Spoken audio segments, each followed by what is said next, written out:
audiensi dalam rangka dengar pendapat umum hari ini dan kami laporkan ke Wakil Ketua DPR Pak Doni Dasko Ahmad.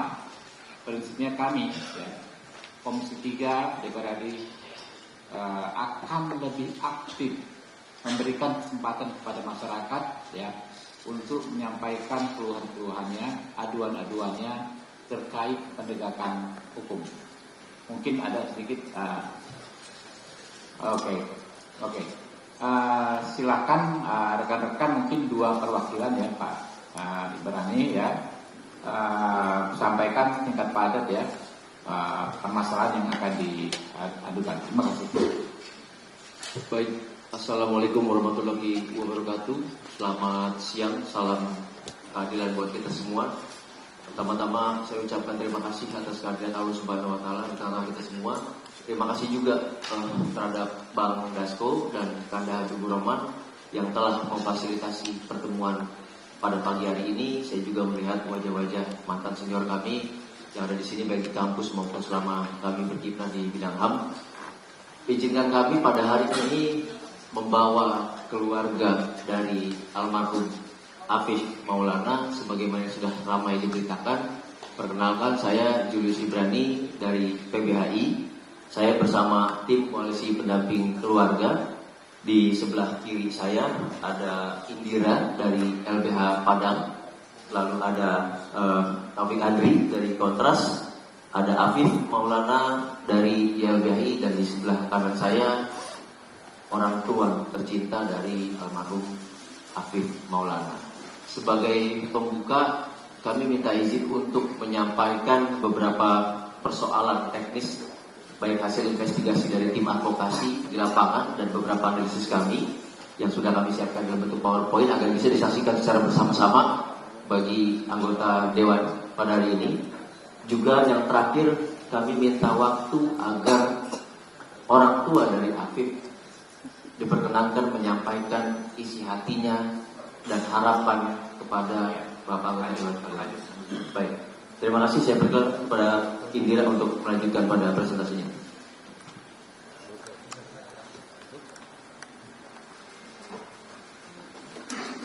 Assalamualaikum warahmatullahi wabarakatuh.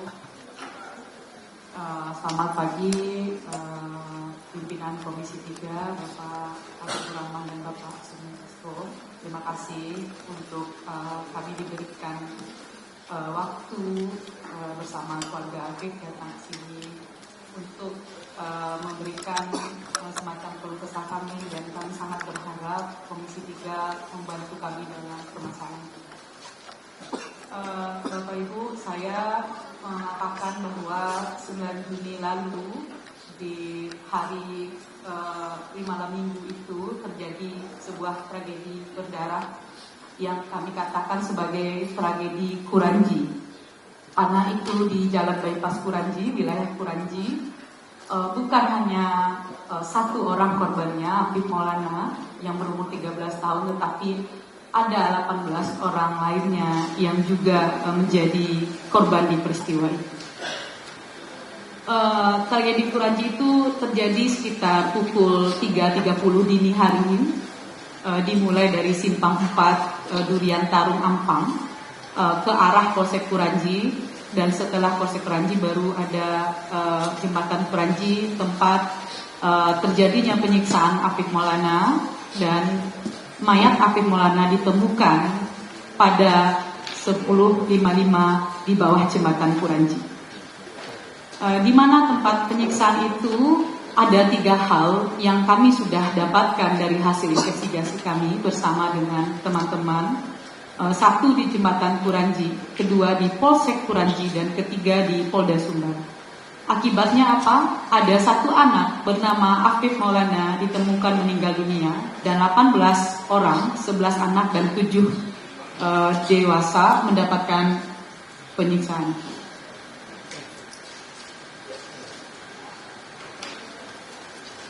Dan apa yang terjadi pada tubuh Afif Maulana?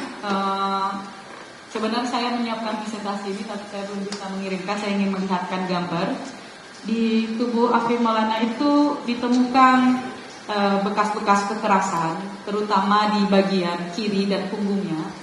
Dan orang-orang yang memandikan mayat Afif Maulana menemukan bekas kekerasan tumpul yang itu banyak di tubuhnya, dan kami curigai itu dari manau, rotan manau, ataupun dari pentungan yang cukup panjang. Afif meninggal karena paru-parunya terdapat pendarahan karena tersusuk tulang rusuk sebelah kiri bagian belakang. Tidak hanya situasi kekerasan tumpul yang ada di tubuh Afif, tetapi kami juga menemukan tanda penyiksaan di tubuh 18 orang lainnya. Ada pukulan bekas rotan, ada tendangan, ada bekas sulut rokok juga di beberapa tubuh anak korban, dan bekas sulutan rokok itu sekitar 15 sampai 20, baik di perut maupun di punggung. Berdasarkan hasil investigasi kami, ada tindakan kepolisian menyiksa dengan cara apa? 1, dengan menyetrum, 2, memukul pakai alat seperti manau atau pentungan, lalu ada tendangan dan juga sulut rokok. Bahkan kami juga menemukan dugaan kekerasan seksual seperti disuruh berciuman sejenis dan meraba-raba dada, lalu menelanjangi hingga adanya saat dini hari itu, sehingga teman-teman yang 18 orang itu hanya menggunakan celana dalam, disuruh hormat bendera di depan Polsek Kuranci. Selain itu ada penganiayaan fisik lainnya bagi mereka, disuruh berguling-guling, lompat naik turun 200 kali, merayap, dan paksaan tindakan fisik lainnya, dan itu juga terjadi di Polda Sumbar. Jadi 18 orang ini sekira pukul 11 baru dijemput orang tuanya. Lalu bagaimana dengan cerita kasus Afif? Polisi mengklaim, versi Polda, AM melompat dari jembatan setinggi 15 meter dengan ketinggian air hanya di bawah lutut orang dewasa atau 50 cm. Versi Polda, AM berboncengan dengan Aditya, saksi anak, lalu ditendang oleh polisi dan terjatuh. Pasca terjatuh, ada 1 menit Aditya mencari handphone yang jatuh dan AM sempat mengajak lompat dan dilarang oleh saksi Aditya. Di jembatan saat itu tidak ada siapapun. Pasca itu AM dibekuk oleh salah satu anggota polisi yang bernama Bribda Tri dan mengatakan ada teman yang lompat. Namun Bribda Tri dan Bribda Zaki yang mendengar kenyataan saksi Aditya itu tidak percaya karena jembatan tinggi. Itu versi Polda Sumbar. Dari mana kami dapatkan? Dari proses ekspos kasus tanggal 27 Juni 2004 di depan Kompolnas dan di depan KPAI. Nah, apa versi kami, keluarga dan kuasa hukum? Kami yakin Afif Maulana disiksa polisi karena banyak tanda kekerasan di tubuhnya, terutama pada bagian punggung. Keluarga mendatangi saksi-saksi dan menceritakan mereka malam itu disiksa, dan begitu pun dengan AM. Investigasi dari Koalisi Advokat Anti Penyiksa menguatkan kecurigaan keluarga dengan sejumlah fakta-fakta dan kejanggalan yang ditemukan. Kami menemukan satu video yang di-up oleh media sosial Instagram Dit Samapta Polda Sumbar pada pagi hari, dan video itu di-take down setelah dia mengetahui mayat Afif Maulana ditemukan di bawah jembatan. Di dalam video tersebut terlihat ada cuplikan di jembatan 7 orang diamankan dan ada polisi yang juga berpakaian preman di situ. Nah, kami sudah merilis video itu ke media di Sumatera Barat. Video itu sebenarnya memperlihatkan bahwa jembatan saat itu sangat ramai. Tidak akan mungkin saudara Afif Maulana untuk tidak diketahui keberadaannya. Nah, saya juga pasca kejadian Afif Maulana juga ada peristiwa seorang perempuan melompat dari ketinggian 11 meter di jembatan Ampera namanya. Bagaimana posisi jenazahnya bapak-bapak, ibu-ibu? Jenazahnya tertelungkup seperti ini, 11 meter. Kejadian Afif 15 meter, mayatnya terlentang. Afif posisi mayatnya terlentang di atas air, yang air itu tidak ada alirannya karena tertutup sedimentasi di bagian kanan dan kirinya, jadi air terkepung begitu. Dan kemudian Yang menyakitkan hati kami adalah TKP AM itu sudah berubah dari awal ditemukan dan hingga saat ini. Saya turun ke lokasi itu tempat TKP 2 kali. Di hari teman-teman LBH, di hari-hari awal itu investigasi sudah turun, tanggal 17 saya turun, hari ke-20 Afif meninggal kami turun. Insya Allah Pak, tidak ada polisi lagi di situ. Saat ini TKP yang awalnya 50 cm, TKP-nya sekarang jadinya lebih dari 1 meter kedalaman airnya, digali. Dan kami waktu itu sempat kemudian berdiskusi dengan penjaga sepatu di bawah. Mereka mengatakan jangan masuk ke air karena sudah dalam. Saat mayat ditemukan, air cuma di bawah lutut. TKP-nya sudah dirubah. Nah, apa yang kami lakukan dari pihak keluarga? Keluarga sudah memberikan kesaksian, bapak korban sudah diperiksa, tetapi bapak korban hanya diperiksa 1 kali di BAW, dan kami sudah menghadirkan 5 orang saksi, 3 saksi dewasa yang memandikan jenazah Afif.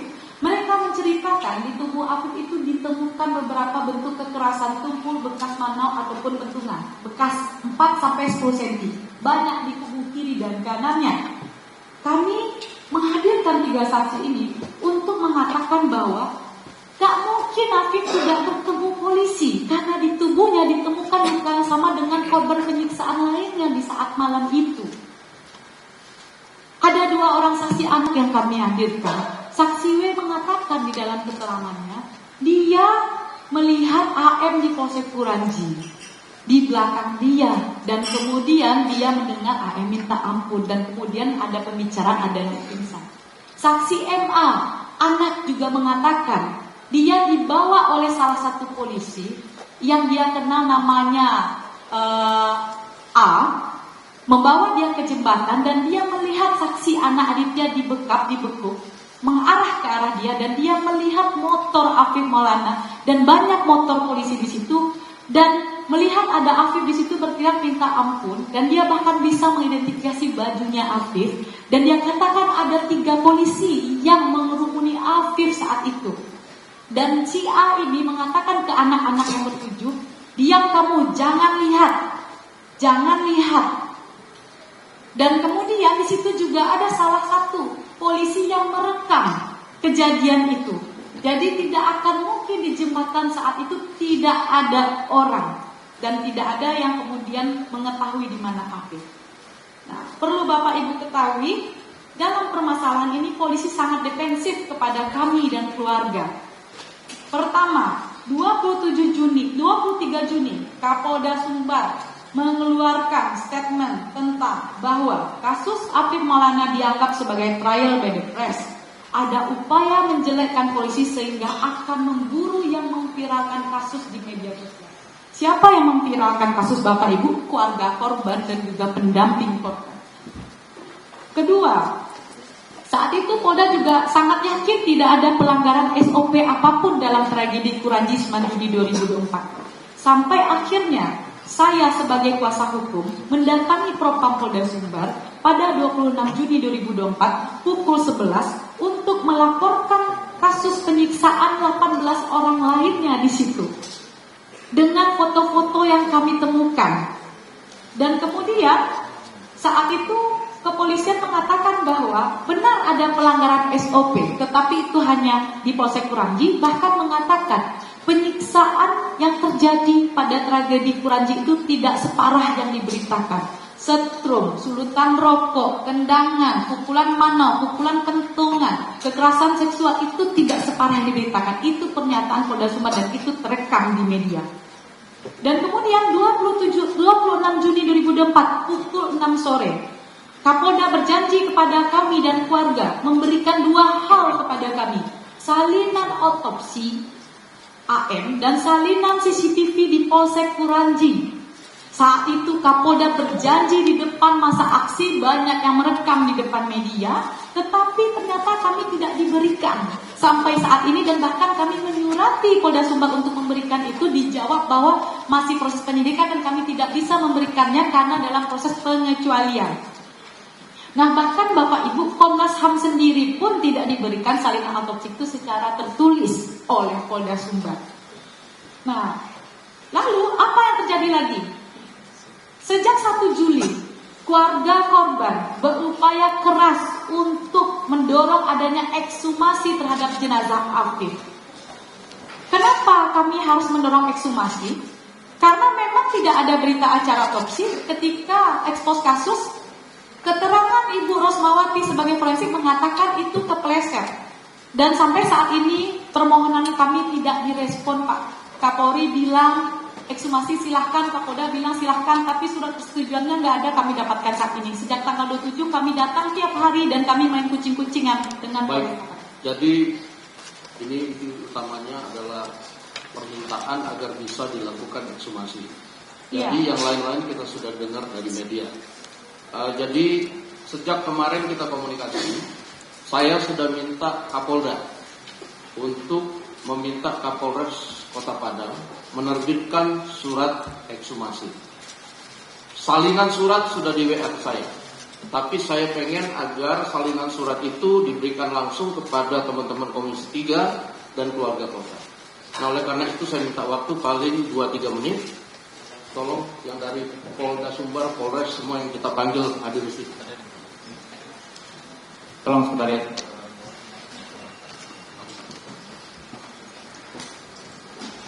Jadi ini hanya kemudian penyerahan ekshumasi dan lain-lain. Ada saya minta dokter luar yang katanya mengotopsi, memberikan keterangan singkat. Kita jangan adu debat di sini, tapi goalnya adalah ekshumasinya bisa jalan. Itu kan begitu ya? Oke. Abang izin dari pihak keluarga ingin menyampaikan beberapa pesan jika diperkenankan agar didengarkan oleh anggota Dewan sekalian. Silakan.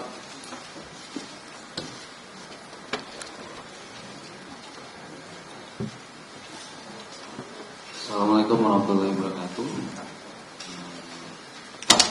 Saya cuma ingin menyampaikan, tolong bantu kami Pak mengusut kasus ini Pak. Karena yang saya lihat, saya rasa kepolisian seakan-akan mengulur-ngulur Pak untuk mengusut kasus ini. Saksi kami sudah hadirkan 2 orang yang melihat, bahkan sampai sekarang belum ditingkatkan kasusnya ke penyidikan. Karena itu saya minta bantu Pak, tolong bantu kami untuk mengusut Pak, biar kami tenang Pak. Kalau seandainya pelakunya tidak tertangkap, kami nggak akan tenang Pak. Saya berharap anak saya dapat keadilan, kematiannya pun jelas Pak, kasusnya jelas.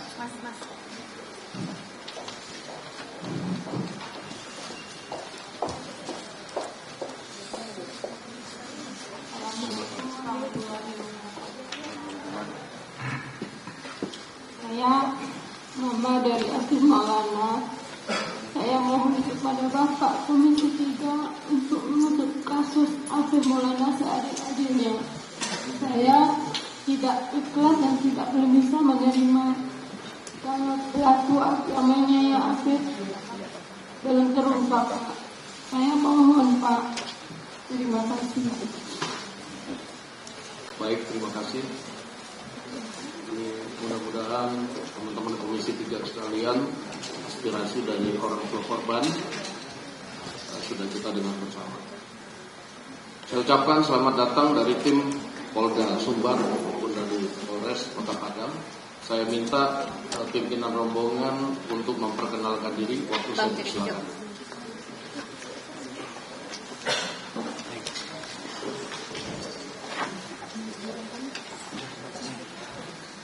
Bismillahirrahmanirrahim. Assalamualaikum warahmatullahi wabarakatuh. Shalom, Om Swastiastu, Namo Buddhaya, salam kebajikan, rahayu, salam presisi. Mohon izin pimpinan Komisi 3 beserta seluruh anggota Komisi 3 yang kami hormati. Mohon izin kami dari Polda Sumatera Barat, dalam hal ini selaku pimpinan rombongan, kami sendiri mohon izin memperkenalkan diri, Andri Kurniawan, selaku Direktur Reserse Kriminal Umum Polda Sumatera Barat. Di samping kami, beserta kami, Kabid Humas, Komisaris Besar Polisi Dwi Sulistiawan, SIK MH. Di samping kiri kami, Komisaris Besar Polisi Hidayat Askuri Ginting selaku Kabid Propam Polda Sumatera Barat. Kemudian di belakang kami sebelah kanan Wakapolresta Padang AKBP Ruli Indra. Kemudian di sampingnya Kapolresta Padang Komisaris Besar Polisi Ferry Harahap SIK MSI. Kemudian Ibtu Habib selaku penyidik pada Polresta Padang. Kemudian di sebelah kirinya adalah Dr. Rosmawati, spesialis forensik. Kemudian sebelahnya lagi adalah Kabid Dokes Polda Sumatera Barat, Ibu Sri. Kemudian di belakangnya 3 orang adalah penyidik pembantu. Mohon izin, demikian yang bisa kami sampaikan. Baik, terima kasih. Jadi saya juga mohon maaf karena mendadak, baru Sabtu malam saya minta Kapolda untuk menghadirkan bapak-bapak dan ibu-ibu di hari ini sehubungan dengan adanya pengaduan di Komisi 3 dan hasil koordinasi saya dengan Pak Kapolda. Saya menyampaikan permintaan dari keluarga korban mengingat waktu yang sudah waktu yang tidak terlalu lama, takutnya expired mengenai ekshumasi, dan Kapolda menjamin bahwa suratnya itu akan dibawa pada hari ini. Apakah suratnya dibawa? Mohon izin kami menjawab, surat itu secara PDF sudah kami kirimkan ke Ketua Himpunan Dokter Forensik Indonesia pada hari Sabtu, dan hari ini secara fisiknya kami juga bawa. Demikian. Baik, yang fisik kalau boleh dibawa ke meja pimpinan.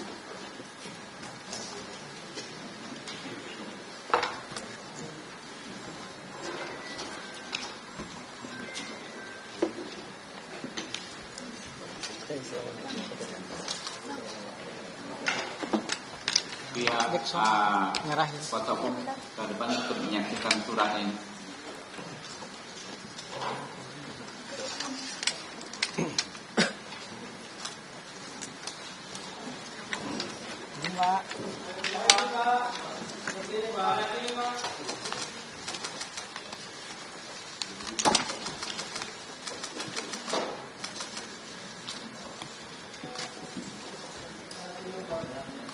Bang, foto-foto bang.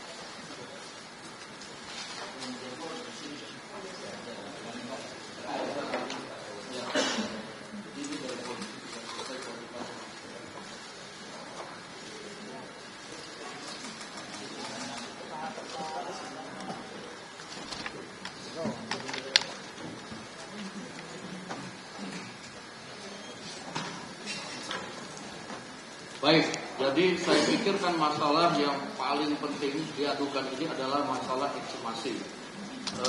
Saya kemudian minta kepada Kapolda Sumbar untuk mengeluarkan surat ekshumasinya supaya jangan ada prasangka bahwa kemudian Polda Sumbar itu tidak merespon, kemudian tidak open terhadap masalah ini. Nah, saya juga sudah mendapatkan kronologis, saya juga sudah mendapatkan laju penyidikan. Nah, di sana juga ya, laporan kemajuan. Di sana juga propamnya juga kerja dan lain-lain. Nah, saya nggak sangka bahwa hari ini timnya lengkap. Saya pikir tadi cuman bawa surat saja untuk diminta diperlihatkan kepada kita agar kita bisa memperlihatkan kepada korban bahwa apa yang diminta sudah direalisasikan oleh Polda Sumbar. Dan tadi saya sudah sampaikan bahwa hadirnya Polda Sumbar ini adalah untuk memenuhi kewajiban permintaan dari Komisi 3 tentang permintaan ekshumasi. Jadi saya pikir di sini juga jangan sampai juga ada debat-debat yang nggak perlu, karena tujuan utamanya adalah bagaimana ekshumasi itu dijalankan. Bahwa kemudian ada peristiwa-peristiwa itu nanti ranah penyidikan yang kemudian akan membuktikan. Nanti akan kita kawal kasusnya bagaimana kalau kemudian peningkatan sampai pengadilan ya Pak Ibu sekalian. Jadi mungkin dari Polda ada sepatah dua kata-kata sebelum kita mau tutup ini rapatnya.